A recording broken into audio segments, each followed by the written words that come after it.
ठोस अवस्था की पिछली कक्षाओं में हमने पढ़ा टाइप्स ऑफ सॉलिड के बारे में, properties of solid, crystal lattice, unit cell, types of unit cell, उसके बाद number of atoms per unit cell calculation, packing, 1 dimension, 2 dimension, 3 dimension packing और वॉइड्स के बारे में।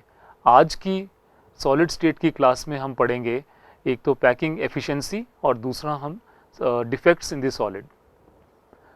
संकुलन क्षमता, ठोसों के अवयवी कणों, एटम्स, मॉलिक्यूल्स और आयंस के किसी भी प्रकार संकुलित होने की स्थिति में भी कुछ स्थान रिक्त रह जाता है। कुल उपलब्ध स्थान का वह प्रतिशत जो कणों द्वारा भरा हो उसे संकुलन क्षमता कहते हैं।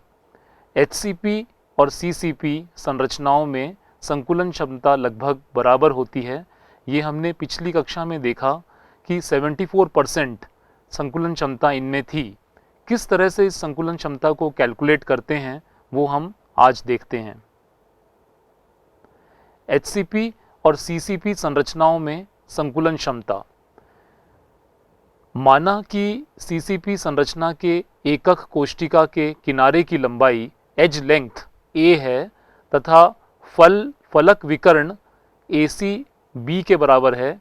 इस फिगर में देखिए एज लेंथ AB है, एज लेंथ AD है, एज लेंथ BC है, ये सब A हैं, स्मॉल a से प्रदर्शित किए गए हैं। और ये फेस डायगोनल फलक विकर्ण जिसे हमने AC कहा, इसको स्मॉल b से रिप्रेजेंट किया। अब इस ट्राइंगल ABC में AC का स्क्वायर, ये AC का square hypotenuse square is equal to base square plus perpendicular square होता है, तो इसलिए ये BC का स्क्वायर प्लस AB का स्क्वायर हो गया। तो B square is equal to A square plus A square, क्योंकि बाकी दोनों एज लेंथ हैं, BC भी एज लेंथ है, AB भी एज लेंथ है, तो B square is equal to A square plus A square आया।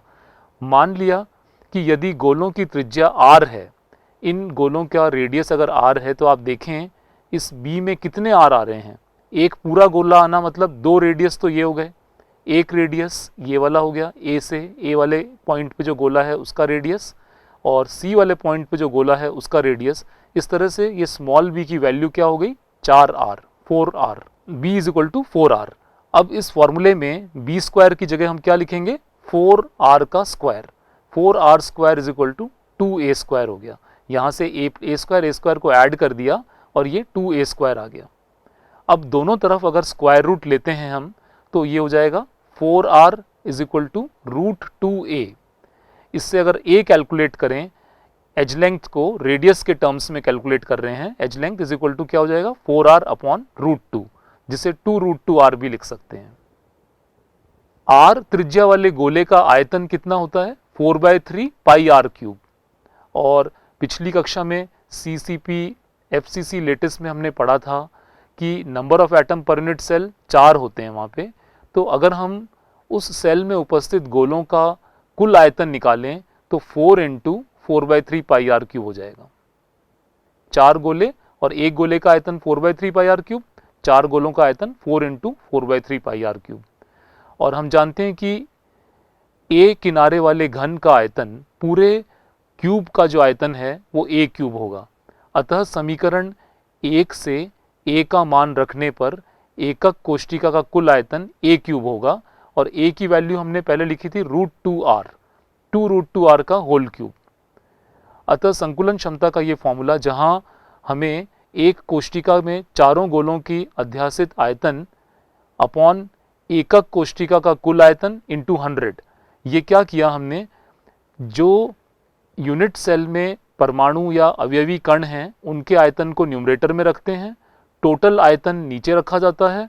इस तरह से कितना भाग यूनिट सेल का भरा हुआ है वो कैलकुलेट कर पाएंगे। तो इस तरह से गोलों का आयतन ऊपर, टोटल आयतन नीचे और इंटू 100 किया।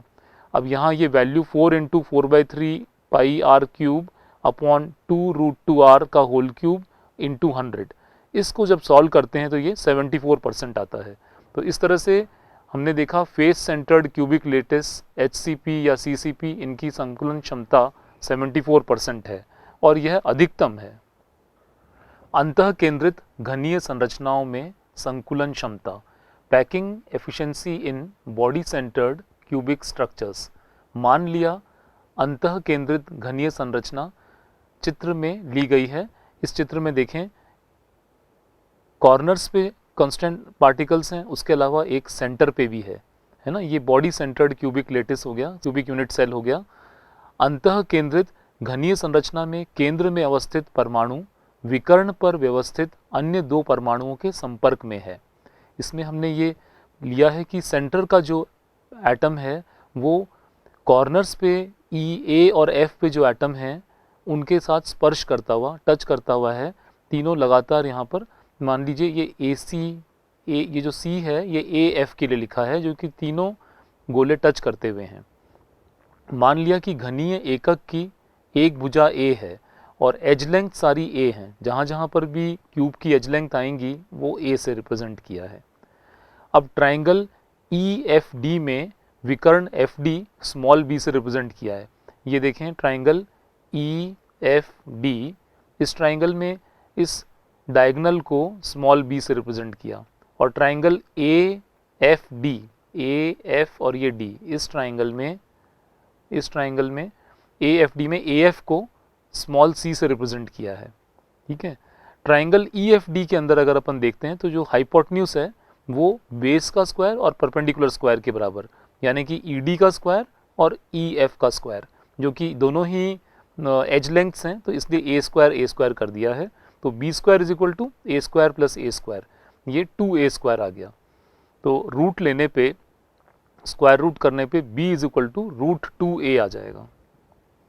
अब ट्राइंगल ए एफ डी देखें, ये ट्राइंगल ए एफ और ये डी, इस ए एफ डी ट्राइंगल में ये जो c लिखा है हमने, ए एफ को स्मॉल c से रिप्रेजेंट किया, ये बॉडी डायगोनल भी है और ये इसका स्क्वायर हाइपोटेन्यूज है, ये इसका स्क्वायर a के स्क्वायर और स्मॉल b के स्क्वायर के बराबर होगा, है ना।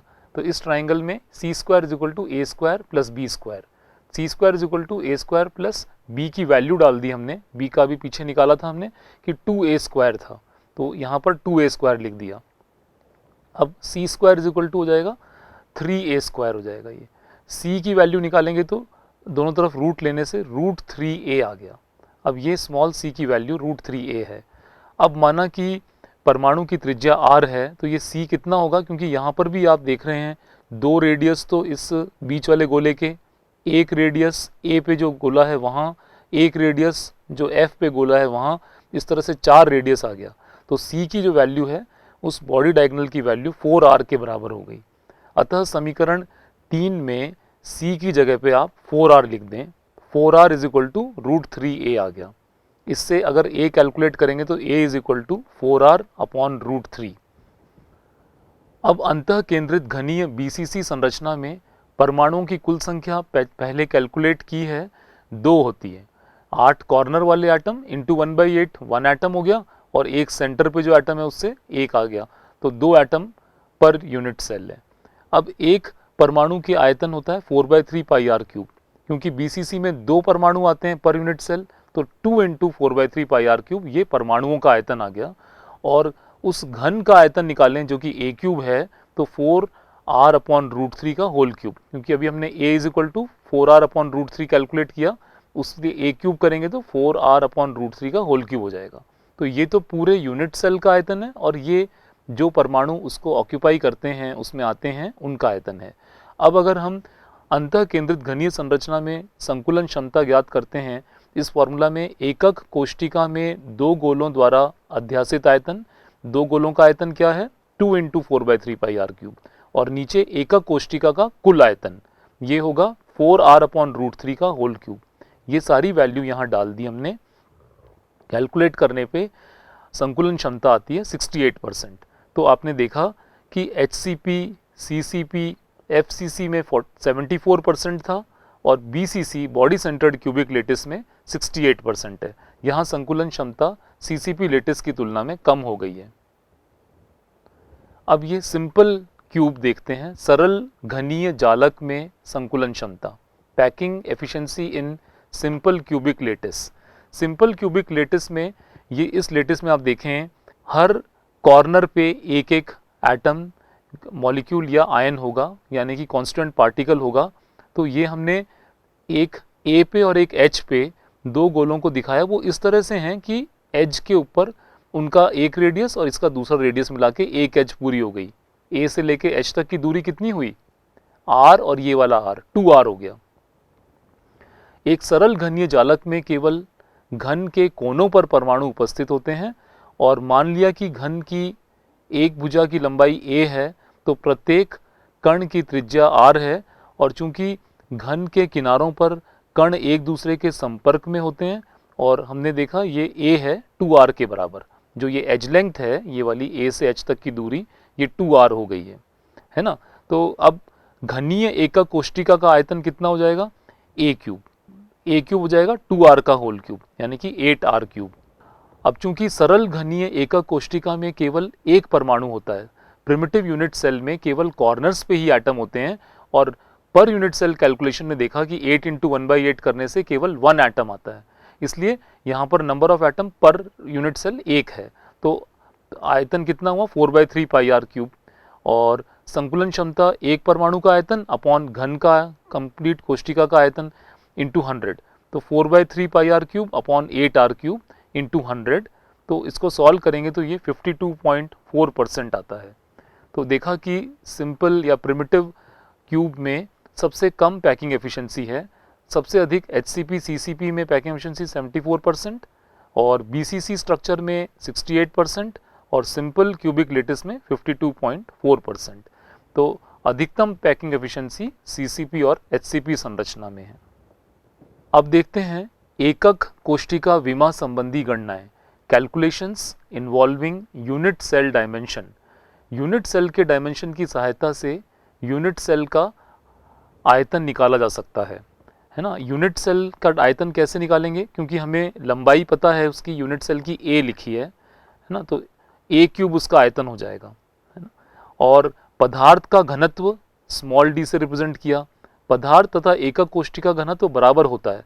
डेंसिटी क्योंकि इंटेंसिव प्रॉपर्टी है, ये अमाउंट ऑफ द सैंपल पे डिपेंड नहीं करती, चाहे हम बड़े सैंपल की डेंसिटी देखें या छोटे सैंपल की डेंसिटी देखें, वो एक ही आएगी। इसलिए एकक कोष्टिका की डेंसिटी दी हुई हो या पदार्थ की दी हो, वो बराबर है। और मोलर मास को कैपिटल M से डिनोट कर दिया। क्यूबिक क्रिस्टल घनीय क्रिस्टल के यूनिट सेल का आयतन क्या होगा, क्योंकि लंबाई a है, आयतन हो जाएगा a क्यूब। और यूनिट सेल का द्रव्यमान जो उसका मास होगा वो कितना होगा, z इंटू स्मॉल m। यहाँ z क्या चीज़ है, z है number of atoms per unit cell, एकक कोष्टिका में उपस्थित परमाणुओं की संख्या, और m क्या है, एक परमाणु का भार। m एक परमाणु का द्रव्यमान है, एकक कोष्टिका में उपस्थित एक परमाणु का द्रव्यमान इस तरह से मोलर मास के द्वारा संबंधित है। m is equal to capital M molar mass upon Na, जहां मोलर द्रव्यमान और Na क्या है, एवोगाड्रो संख्या। अतः एकक कोष्टिका की डेंसिटी देखें, डेंसिटी होता है मास पर यूनिट वॉल्यूम, है ना। तो एकक कोष्टिका का द्रव्यमान ऊपर लिखा और एकक कोष्टिका का आयतन नीचे लिखा। द्रव्यमान कितना कैलकुलेट किया था, z इंटू स्मॉल m, और आयतन कितना था, a क्यूब। तो density is equal to z into m upon a cube हो गया। अब इस m को, ये जो m दिख रहा है स्मॉल m, इसको इस फॉर्मूले से अपन m की value capital M upon Na लिख सकते हैं, क्योंकि इसको मोलर मास के साथ रिलेट करेंगे तो m अपॉन Na आएगा।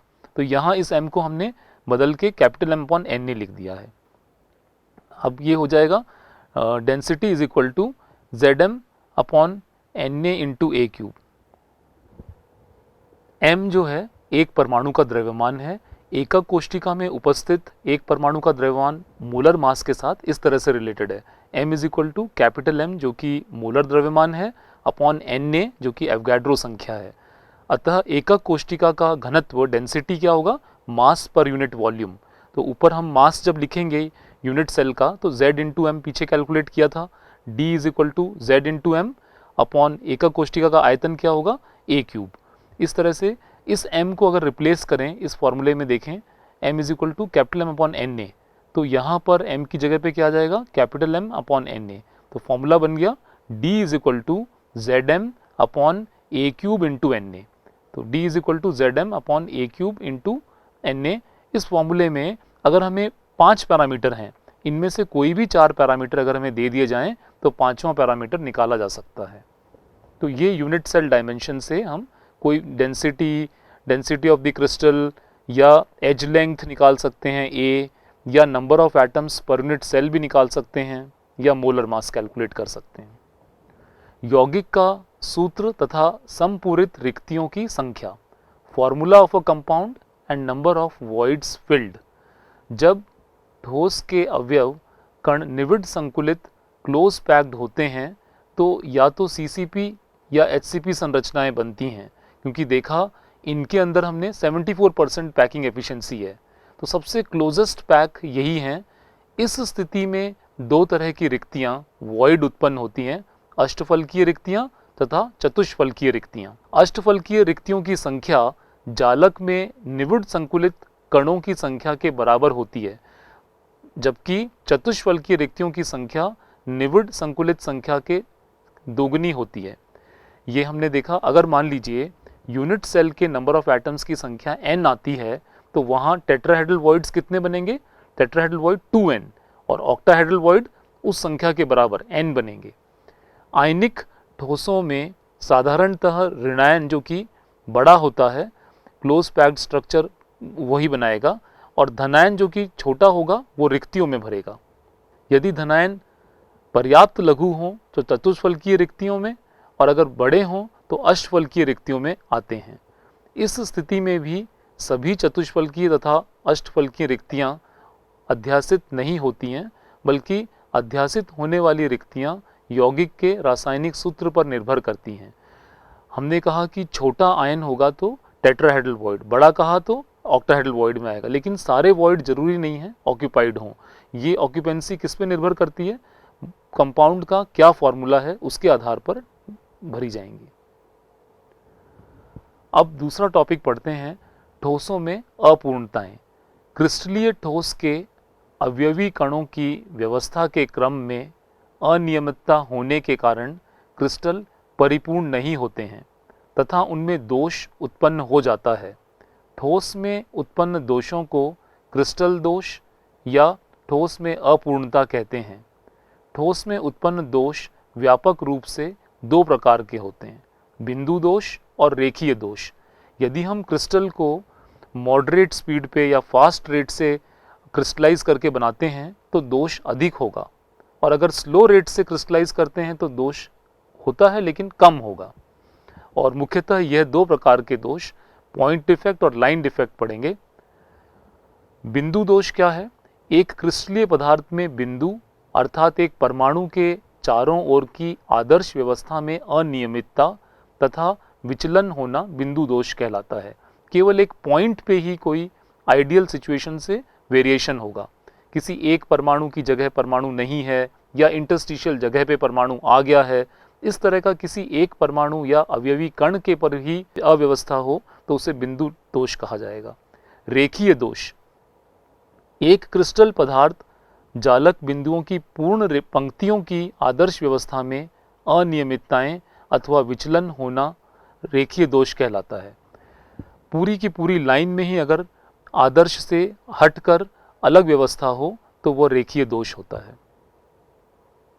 बिंदु दोष के प्रकार, टाइप्स ऑफ पॉइंट डिफेक्ट्स। ठोसों के बिंदु दोष को तीन प्रकार में वर्गीकृत किया जा सकता है, स्टोइकियोमेट्रिक दोष, अशुद्धता दोष और नॉन स्टोइकियोमेट्री दोष। स्टोइकियोमेट्री दोष का मतलब है कि जहां पर डिफेक्ट आने के बाद भी कंपाउंड की स्टोइकियोमेट्री डिस्टर्ब ना हो। ठोसों में वैसे बिंदु दोष जो ठोस की स्टोइकियोमेट्री को प्रभावित नहीं करते, यानी कि उसके कॉन्स्टिट्यूएंट एटम्स का जो रेशियो है वो वही रह रहा है, उसमें स्टोइकियोमेट्री में डिफरेंस नहीं आ रहा, दोष के बाद भी स्टोइकियोमेट्री वही बनी हुई है। स्टोइकियोमेट्री दोष को आंतर दोष भी कहते हैं, इंट्रिंसिक डिफेक्ट अथवा ऊष्मा गतिकी दोष कहा जाता है। स्टोइकियोमेट्री दोष मुख्यतः दो प्रकार के होते हैं, एक था रिक्तिका दोष और अंतराकाशी दोष। रिक्तिका दोष, वैकेंसी डिफेक्ट, जब कुछ जालक स्थल रिक्त हों तो इसे क्रिस्टल में रिक्तिका दोष कहा जाता है। रिक्तिका दोष घनत्व को कम कर देता है और पदार्थ को गर्म करने पर भी इस प्रकार का रिक्तिका दोष उत्पन्न हो सकता है। ये आप देख रहे हैं जालक, इसमें इन लेटेस्ट पॉइंट्स पे तो एटम या आयन या मॉलिक्यूल कांस्टेंट पार्टिकल है, और ये जो सफ़ेद दिख रहा है यहाँ पर पार्टिकल नहीं है। तो इस तरह से ये वैकेंसी डिफेक्ट हो गया। दूसरा है अंतराकाशी दोष, इंटरस्टिशियल डिफेक्ट। क्रिस्टल में कुछ अवयवी कण अंतराकाशी स्थल पर पाए जाने के कारण अवयवी कणों की व्यवस्था में होने वाली अनियमितता के कारण उत्पन्न दोष को अंतराकाशी दोष कहा जाता है। अंतराकाशी दोष पदार्थ के घनत्व को बढ़ाता है। ये लेटिस देखें, इस लेटिस में ये नॉर्मल एटम्स या आयन या मॉलिक्यूल कांस्टेंट पार्टिकल अपनी अपनी जगहों पर हैं, लेकिन ये इंटरस्टिशियल स्पेस में एक्स्ट्रा पार्टिकल आ गए हैं, और इसके कारण इसे कहा जाता है इंटरस्टिशियल डिफेक्ट, और इसी से डेंसिटी बढ़ जाती है। इस तरह के रिक्तिका तथा अंतराकाशी दोष नॉन आयनिक सॉलिड्स में दिखाई देते हैं। आयनिक ठोस उदासीन होते हैं, अर्थात इनमें हमेशा उदासीनता बनी रहनी चाहिए। जो आयनिक कंपाउंड है उनमें इस तरह की डिफेक्ट आने के बाद भी इलेक्ट्रिकल न्यूट्रलिटी मेंटेन होनी चाहिए। इन दोषों को सरल रिक्तिका अथवा अंतराकाशी दोषों की बजाय फ्रैंकल और शॉटकी दोष दिखाते हैं। फ्रैंकल दोष, फ्रैंकल डिफेक्ट। आयनिक ठोस के क्रिस्टल में लघुतर आयन साधारणतः धनायन अपने वास्तविक स्थान से विस्थापित होकर अंतराकाशी स्थान पर चला जाता है, तो उत्पन्न दोष को फ्रैंकल दोष कहते हैं। यहाँ देखें, इस लेटिस में छोटा आयन कौन सा होता है? कैटायन। ये एक तरह से डिसलोकेशन डिफेक्ट है। ये इस जगह से देखिए, यहाँ एक कैटायन आना चाहिए था, वो कैटायन नहीं है यहाँ पे, और वो डिसलोकेट होके कहाँ चला गया? इस जगह पर आ गया। और ये इस जगह पे तो इसने वैकेंसी क्रिएट कर दी, और इस जगह पे ये इंटरस्टिशियल डिफेक्ट क्रिएट कर दिया। तो इस तरह से फ्रैंकल डिफेक्ट डिसलोकेशन डिफेक्ट है, जहाँ एक जगह से आयन हट रहा है वहाँ वैकेंसी क्रिएट करता है, और जहाँ नई जगह पे आ रहा है वहाँ इंटरस्टिशियल डिफेक्ट क्रिएट करता है। लेकिन डेंसिटी में कोई फ़र्क नहीं आएगा, क्योंकि आयन है तो लेटिस में, अपनी जगह पर नहीं है। यह दोष आयनिक ठोस द्वारा दिखाया जाता है। फ्रैंकल दोष वास्तविक स्थान पर रिक्तिका दोष तथा नए स्थान पर अंतराकाशी दोष उत्पन्न करता है। फ्रैंकल दोष को विस्थापन दोष, डिसलोकेशन डिफेक्ट भी कहा जाता है। फ्रैंकल दोष ठोस के घनत्व को प्रभावित नहीं करता, और उदाहरण के लिए zinc sulphide, silver chloride, silver bromide, silver iodide, इनमें यह दोष पाया जाता है। Zn2+ और Ag+ आयन लघु आकार के हैं, इसलिए ये आसानी से इस जगह से हट के इंटरस्टिशियल स्पेस में जा सकते हैं। आयनिक सॉलिड्स में दूसरा है शॉटकी दोष, शॉटकी डिफेक्ट। आधारभूत से आयनिक ठोसों का रिक्तिका दोष है। शॉटकी दोष क्रिस्टलीकरण के क्रम में कुछ जालक स्थल के रिक्त हो जाने के कारण उत्पन्न होता है। चूँकि आयनिक ठोसों को विद्युत उदासीन बनाए रखना होता है, अतः लुप्त होने वाले धनायनों और ऋणायनों की संख्या बराबर होती है। एक तरह से इस जालक को देखेंगे तो ये वैकेंसी डिफेक्ट ही दिखेगा, बस खाली फ़र्क ये है वैकेंसी डिफेक्ट हम नॉन आयनिक सॉलिड्स के लिए पढ़ते हैं और शॉटकी डिफेक्ट आयनिक सॉलिड्स के लिए पढ़ते हैं। और यहाँ देखिए लेटिस में इस जगह पे यहाँ पर एक कैटायन आना चाहिए था, लेकिन कैटायन मिसिंग है, और इस जगह पे एक एनायन आना चाहिए था, ऋणायन आना चाहिए था, ये मिसिंग है। तो जितना कैटायन मिसिंग है उतना ही चार्ज का ऋणायन मिसिंग होगा, जिससे कि इलेक्ट्रिकल न्यूट्रलिटी मेंटेन होगी। चूँकि शॉटकी दोष रिक्तिका दोष की तरह है, अतः यह भी पदार्थ के घनत्व को घटाता है। जब लेटिस में से कैटायन एनायन दोनों चले गए तो लेटिस की डेंसिटी कम हो जाएगी। शॉटकी दोष उन आयनिक पदार्थों जिनमें धनायन तथा ऋणायन का आकार लगभग समान होता है के द्वारा दिखाया जाता है। शॉटकी दोष में NaCl, KCl, सीजियम क्लोराइड और AgBr ये दोष दिखाते हैं, जहाँ कैटायन एनायन का साइज लगभग बराबर है। और AgBr एक ऐसा एग्जाम्पल है जो दोनों प्रकार का दोष दिखाता है। फ्रैंकल तथा शॉटकी दोनों इसके द्वारा दिखाए जाते हैं। अब दूसरा पढ़ेंगे हम अशुद्धता दोष, इम्प्योरिटी डिफेक्ट। जब गलित सोडियम क्लोराइड NaCl को स्ट्रॉन्शियम क्लोराइड की अल्प मात्रा के साथ क्रिस्टलीकृत किया जाता है, तो जालक में Na+ का कुछ स्थान स्ट्रॉन्शियम 2+ द्वारा प्रतिस्थापित कर लिया जाता है। इस स्थिति में स्ट्रोंशियम 2+ द्वारा 2 Na+ का स्थान प्रतिस्थापित किया जाता है। क्यों 2 Na+ का स्थान प्रतिस्थापित हो रहा है? क्योंकि सोडियम पे चार्ज कितना है? +1, और स्ट्रोंशियम पे चार्ज कितना है? +2, है ना। तो जब Na+ को हटा के स्ट्रोंशियम को आना होगा तो 2 Na+ हटेंगे तब स्ट्रोंशियम 2+ आएगा, जिससे कि इलेक्ट्रिकल न्यूट्रलिटी मेंटेन रहे। तो इस तरह से 2 Na+ हटे लेकिन स्ट्रोंशियम तो एक ही आया, तो एक जगह की Na+ की साइट वेकेंट रह जाएगी। यहाँ देखें लेटेस्ट में, यहाँ Na+ की जगह पे Sr2+ आ रखा है, तो इसलिए एक Na+ की जगह पे तो Sr2+ आ गया और एक Na+ की साइट वेकेंट रह गई, जिससे कि इलेक्ट्रिकल न्यूट्रलिटी मेंटेन हो जाए। यह एक आयन का स्थान ग्रहण करता है और दूसरा स्थान रिक्त रह जाता है। इस प्रकार उत्पन्न धनायन रिक्तियों की संख्या स्ट्रोंशियम 2+ के बराबर होती है। इस कारण से सोडियम क्लोराइड के क्रिस्टल में अशुद्धता आ जाती है। इस तरह की अशुद्धता के कारण उत्पन्न दोष को अशुद्धता दोष, इम्प्योरिटी डिफेक्ट कहा जाता है। ऐसा डिफेक्ट कैडमियम क्लोराइड तथा AgCl का ठोस विलयन भी इस प्रकार की अशुद्धता दोष का उदाहरण है। फिर पढ़ते हैं हम नॉन स्टोइकोमेट्रिक डिफेक्ट। वैसे नॉन स्टोइकोमेट्रिक अकार्बनिक ठोस जिनमें क्रिस्टल संरचनाओं में दोष के कारण अवयवी नॉन स्टोइकोमेट्री अनुपात में पाए जाते हैं, ये दोष नॉन स्टोइकोमेट्री दोष कहलाते हैं। नॉन स्टोइकोमेट्री का मतलब होता है जहाँ मॉलिक्यूल में जो कॉन्स्टिट्यूएंट एटम्स हैं वो होल नंबर रेशियो में ना रह के फ्रैक्शन में आ गए हैं, है ना, उनका जो रेशियो है वो डिस्टर्ब हो गया है, तो उस तरह का दोष आने को नॉन स्टोइकोमेट्रिक डिफेक्ट कहा जाएगा। नॉन स्टोइकोमेट्रिक दोष दो प्रकार से आते हैं, जैसे धातु आधिक्य दोष और धातु न्यूनता दोष। धातु आधिक्य दोष, मेटल एक्सेस डिफेक्ट, आयनिक ठोस धातु तथा अधातु के मिलने से बनता है। जब आयनिक ठोस के क्रिस्टल में धातु की संख्या अधिक हो जाती है तो ठोस के अवयवी कणों की व्यवस्था में दोष आ जाता है तथा इस तरह धातु की अधिकता के कारण उत्पन्न दोष को धातु आधिक्य दोष कहते हैं। धातु आधिक्य दोष निम्नांकित दो कारणों से होता है। पहला कारण है ऋणायनिक रिक्तिका के कारण धातु आधिक्य दोष। दूसरा कारण है अतिरिक्त धनायनों की अंतरकाशी स्थलों पर उपस्थिति से धातु आधिक्य दोष। अब इसमें हम पहला देखते हैं metal excess defect due to anionic vacancy, ऋणायनिक रिक्तिका के कारण धातु आधिक्य दोष।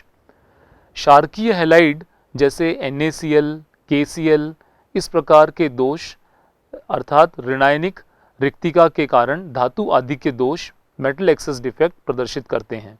यहाँ इस लेटेस्ट में देख रहे हैं कि यहाँ पर एक एनायन आना चाहिए था, है ना, लेकिन एनायन यहाँ लेटेस्ट में नहीं है और उसकी जगह इलेक्ट्रॉन दिख रहा है। इस तरह से उस एनायन से जो जुड़ा हुआ काउंटर कैटायन है वो तो लेटेस्ट में है, लेकिन एनायन यहाँ से चला गया, तो इस तरह से मेटल अधिक मात्रा में हो गया, तो ये मेटल एक्सेस डिफेक्ट हो गया।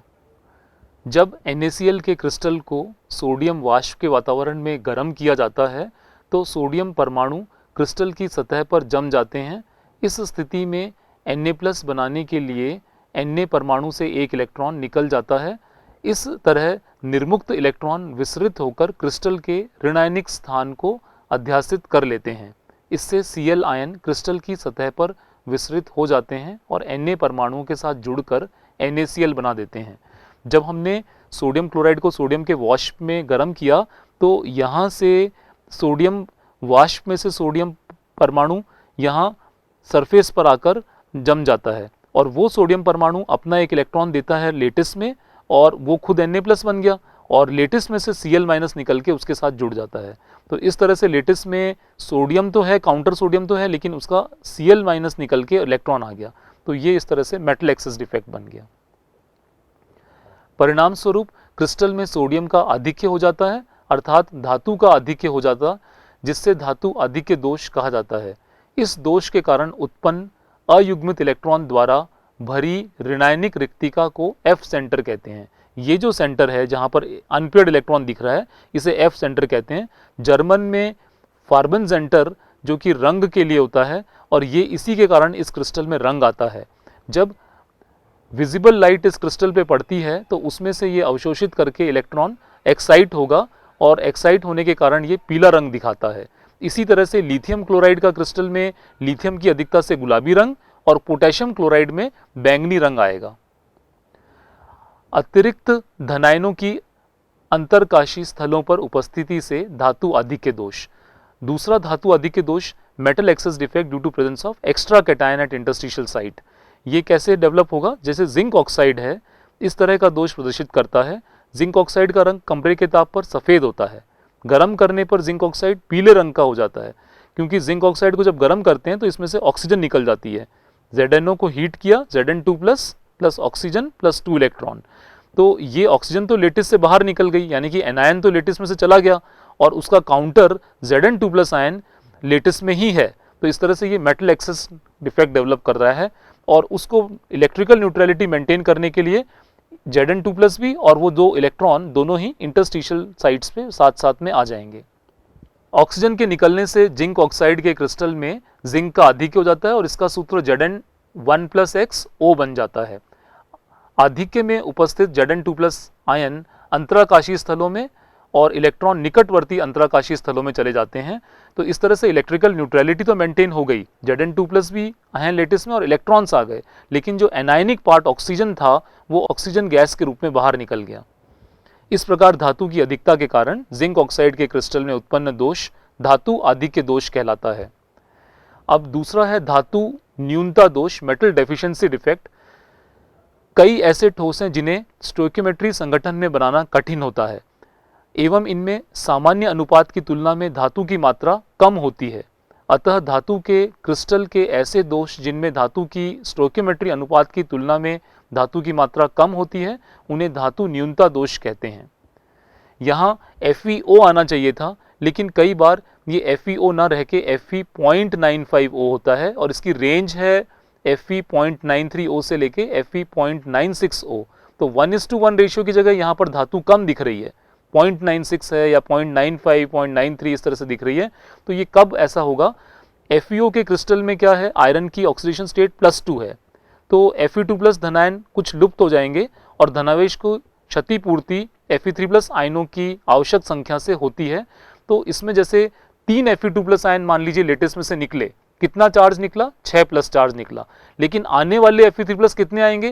क्योंकि Fe3+ हैं तो 2 ही आएंगे, तो गए तो 3 और आने वाले Fe3+ 2 ही आए। इस तरह से ये मेटल डेफिशिएंसी डिफेक्ट डेवलप करता है। आज की ठोस अवस्था की कक्षा में हमने पैकिंग एफिशिएंसी और टाइप्स ऑफ डिफेक्ट्स पढ़े। अब अगली ठोस अवस्था की कक्षा में हम इलेक्ट्रिक और मैग्नेटिक प्रॉपर्टीज़ के बारे में पढ़ेंगे। धन्यवाद।